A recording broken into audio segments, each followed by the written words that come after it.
Hi everyone! So, today isi-share ko sa inyo kung ano yung ginagawa ko sa excess na serum ng mga face mask. Ito yung ginamit ko kanina and meron pa siyang natirang serum. So, ang ginagawa ko dito is kukuha ako nito compression facial mask. Yan, ganito siya.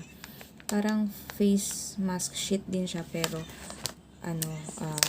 compressed. Nabili ko to sa Miniso. Nalimutan ko na kung magkano. Ayan siya. Kita niyo ba? Ayan. So, ganito lang siya kaliit. So, ang gagawin ko, ilalagay ko lang siya doon sa may serum.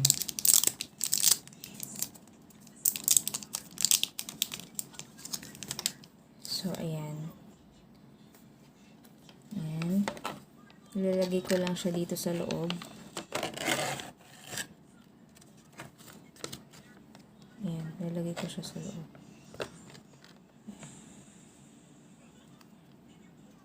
Sayaan nyo lang siyang ma-soak. Ayan. So, kung makikita nyo, parang lumaki siya. So, hayaan nyo lang siyang ma-soak dyan.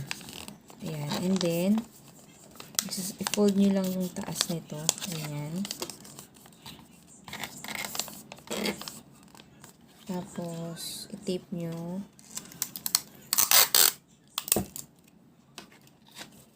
Ayan. Pwede nyong i-store sa